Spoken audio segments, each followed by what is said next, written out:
From politics, we shift our focus to something just as important, or maybe even more, our environment.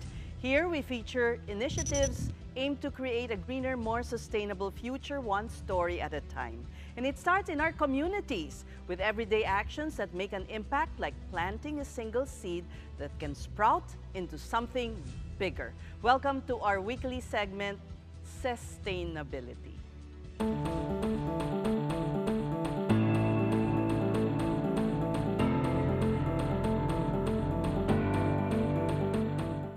Tonight, we look at how urban spaces can be transformed to address food security and sustainability. And joining us is Louie Gutierrez, Farmer-in-Chief of Urban Farmers PH, a nonprofit organization bringing agriculture to our cities. Welcome to the big story, Louie. Yeah, thank you for inviting me here. An oasis in the middle of a concrete jungle.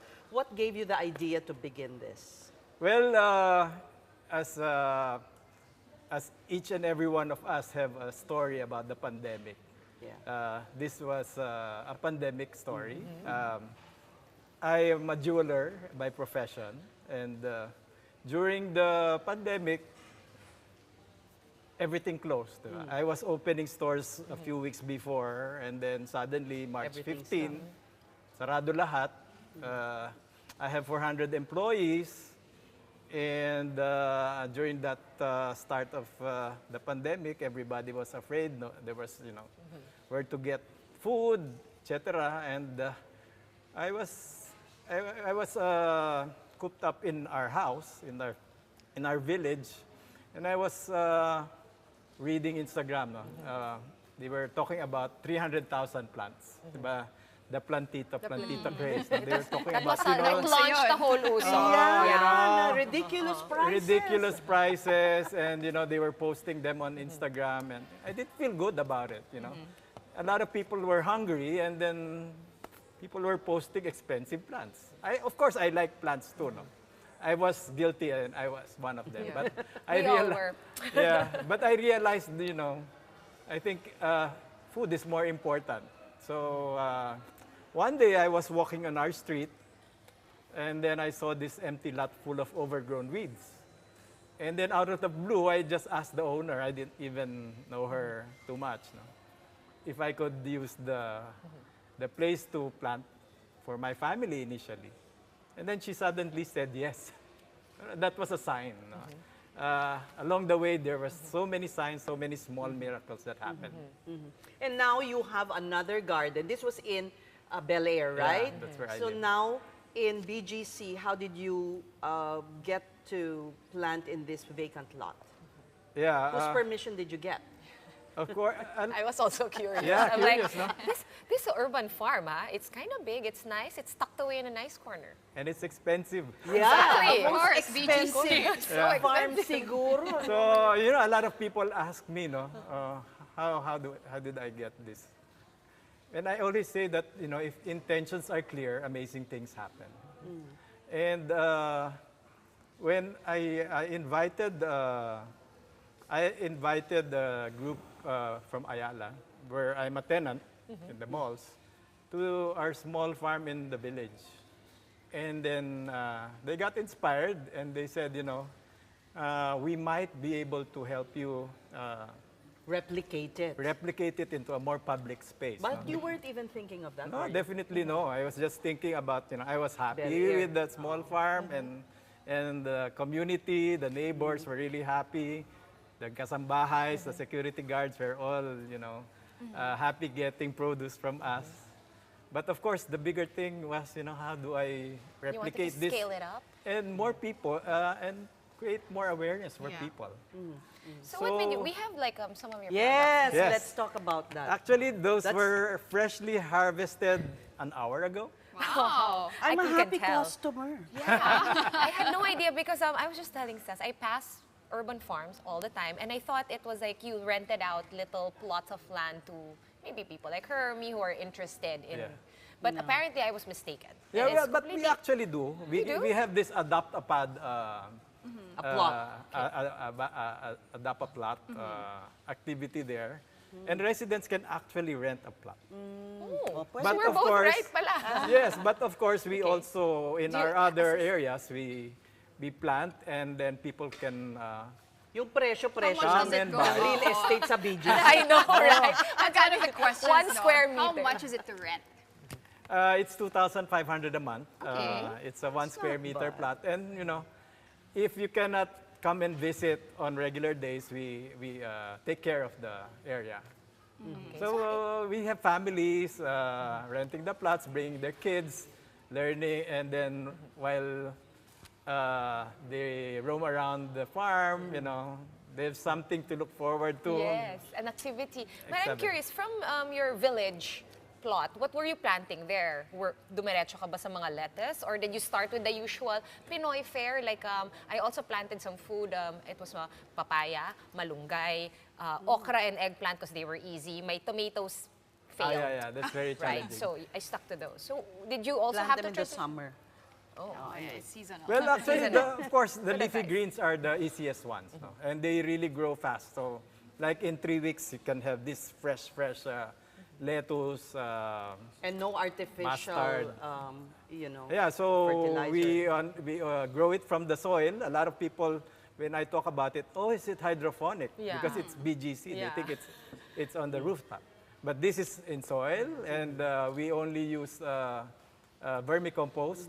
That is no chemicals, no pesticides. So what you get at the farm is really naturally grown and fresh. Yeah. So you have like the African night crawlers, you do your own composting. We do composting using vermi, the worms. And we were actually doing a I workshop. attended this seminar. I know, I saw your Yeah. IG Years ago. story. Yeah. Black soldier fly, but Yeah. yeah. But okay, Louie, so urban farms, right, making agriculture accessible in cities. But my question is, doesn't it get affected by pollution? I mean, of course, BGC, you've got cars passing, even in other areas, Ortigas. I was actually just at a conference in World Bex. No, it's the building. And the architects were talking about there's even more pollution indoor because of air condition than outside. So it was really an eye-opener for me.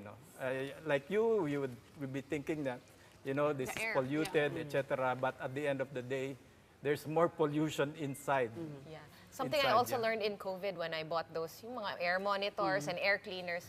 Louie's right, madumi yung air sa loob. Yeah, it's even the inside is. Basta even- may circulation. Yeah. And I think the more important thing is how do you grow your plants? If you use, non-chemical, non-pesticide inputs, then you want that inside your body, right? We don't compete with the palengke. But the thing that, we are proud of is you see what you get, You see what you'll eventually What eat. you're eating. You see Yeah, it on the ground. whatever you put Whatever you put inside, inside you your know body. that, we Pero didn't. hindi mo sinagot yung tanong Walang ni gulay. Sean, meron din bang native? Like, I know you have Oh yeah, saluyot, definitely. diba? Saluyot. Definitely. Yeah, ganda ng saluyot nila. We grow endemic, but of course, in the different farms that we built, it really depends on the market. No? If people would like pechay, we grow pechay. But of course, BGC, there's plenty. Siyempre, Pang BGC lettuce lettuce. sila. We grow arugula, we grow basil. My So, God. depende sa needs of the market. I think it's very important to, to connect that. But in other areas, pechay, Bok choy, mga ganyan. bok choy, kalabasa, whatever. yeah. Kamote. So we're not partial with any, But of course, we do that also because 1,500 square meters, we have talong, we have calamansi, we have all the So stuff. good mix. I know your advocacy has grown, and this might be a chance to air your appeal to someone who might want to fund this composting machine, right? So talk about it. Well, since the property was lent to us by Fort Bonifacio Development Corporation, we're really happy. We are really glad that this thing happened. Their requirement for us is to engage the community, the BGC community, and one of the things that has really stuck with me is how do we make use of the food waste of the restaurants in BGC, Right. right? So what happens now is they collect their food waste, they send it to the garbage guy, but we don't know what's happening. What Yeah. happens? Yes. Maybe they Same with Probably our just get condo. mixed Yeah. up. Yes. maybe they just throw it to the landfill. I don't know, but I really want to make use of those. No, Imagine, ang tataba sana ng mga African night crawler. exactly. and That's their food. Black no? soldier That's their fly grow food. larvae. Yeah. So we have this property in EDSA. It's beside the Palenque, and what my wish is for it to become an integrated composting facility, and like the one in BGC where each and every person or community can go there. It's going to be open to the public, and they learn how to So it's do gonna- composting. Okay. So it's gonna be open also Yes, to yes. everybody. Magkano ba yan? Magkano ba yung compost? Magkano ba yung machine? We're Sean, curious. iabuan mo na. Para mag-math tayo. Well, honestly, I would rather get a grant of a machine. A grant. Because, alam mo ba yung we're an NGO that is self-funded. We're one of the few. Because usually NGOs, they survive on funding from Funding, all grants. over. Okay. Kami, we create our own income. So we're Like able itong to... gulay. But we create value for partners so that we just don't ask money from them, but we make sure that we provide them with service. So we do farm consultancy.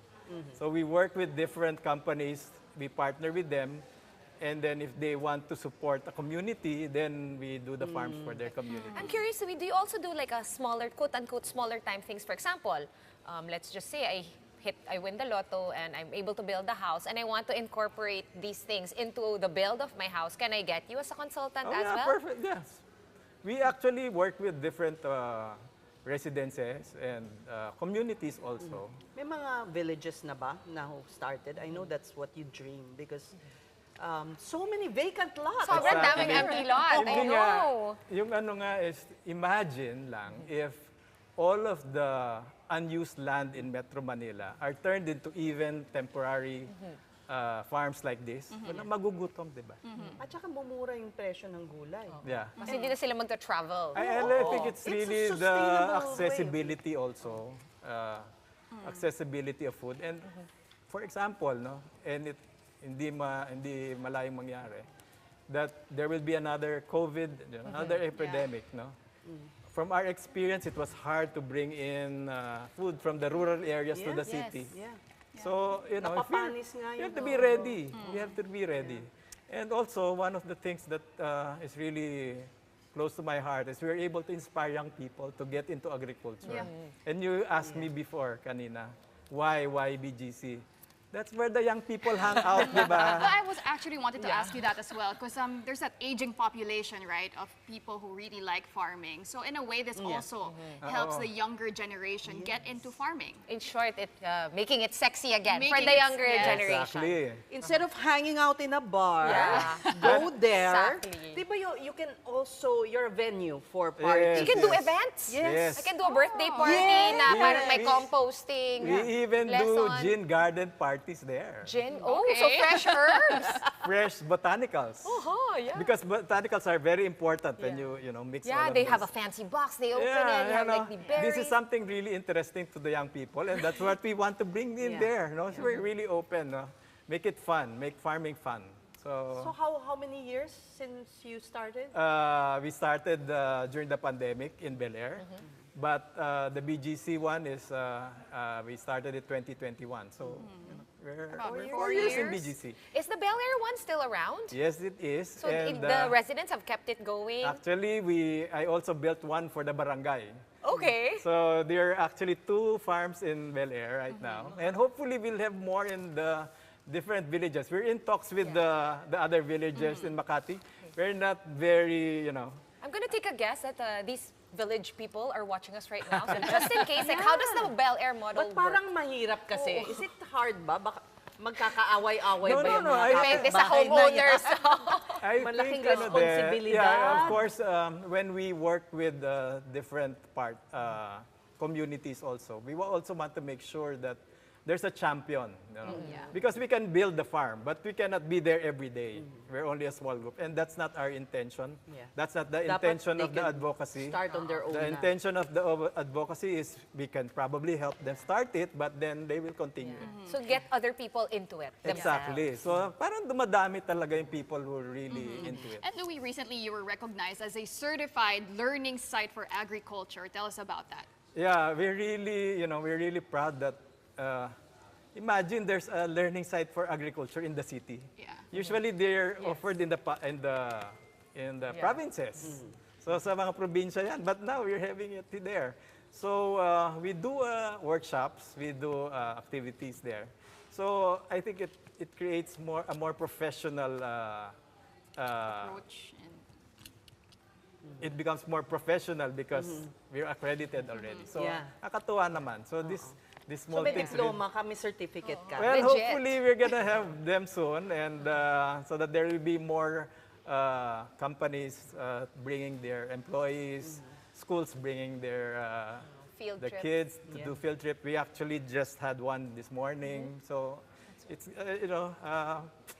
Yeah, that's instead actually- of doing field trips far away, some of the schools they just walk there to do their activities. Parang they already include that sa Montessori and some of yung mga Waldorf systems integrated yung planting, right? But let's talk a few numbers lang just to help us complete the picture in our heads. For example, you sell these vegetables. These are from BGC. Yeah. And obviously we expect them to be cheaper because they didn't travel much and wala nang middleman. Mga 200, di ba? Actually, when they always ask us, no, mas mura ba? But it's very, when you think about the cost, of course, these are grown differently, We don't put pesticides. If you put pesticides, they will all look like that. Yeah. There's more care, there's extra care in So mas mahal. in It's worth the price. It is worth the But price for your imagine if you're gonna pay for medicine, you get sick. Instead of getting sick, you eat healthy. What about production? Like how much vegetables do you produce? Let's say from that 1,500 square meters in BGC. Well, of course, I would have wanted it to be bigger, but of course, this You're is. limited by space. But this 1,500 square meter property that was lent to us by Fort Bonifacio Development Corp, I think that's a big space already. So what we do is in our other communities, we also grow. Like in Bel Air, we grow. And then if we don't have enough vegetables from BGC, we get. From Bel Air. Oh, so tulong-tulong. Okay. And hopefully, when there are more urban farms in the city, we can put all our efforts together and create a more sustainable production. And you've also partnered with corporations, Yes. corporates who have vegetable plots in their offices. Yes, yes. San Miguel, diba, is Oo. one. Well, San Miguel Corporation, Mr. Ramon Ang's office is yeah, there was just, a picture flashed earlier. ang ganda. Ito. So just in front of he has a farm in front of his office. yeah, That's his view? Yes. Instead of a lawn Yeah. or Or a ornamental painting. plant. Yeah.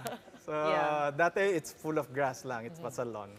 So, Now we converted parting it. shot, Louie, to our audience who have deep pockets. Well, we really want to invite, the reason also why we chose BGC is, they're the influencers, diba? So parting words nga, to all the influencers here, to all of the people, who want to take sustainability, this is all, let's not just talk about it, let's do it. And if you're looking for partners, definitely we are very open. We are welcome. There's no competition. Anybody who wants to support agriculture, please come over and let's talk. Be a champion for sustainability. It's been a delight talking to you and not talking about politics. I know. Truly, this is We so did have refreshing. sustainability last week because of all the chaos. Yes, he But was it's very supposed to come refreshing. last week. But thank you so much for talking to us. Louie Gutierrez, Farmer-in-Chief of Urban Farmers PH.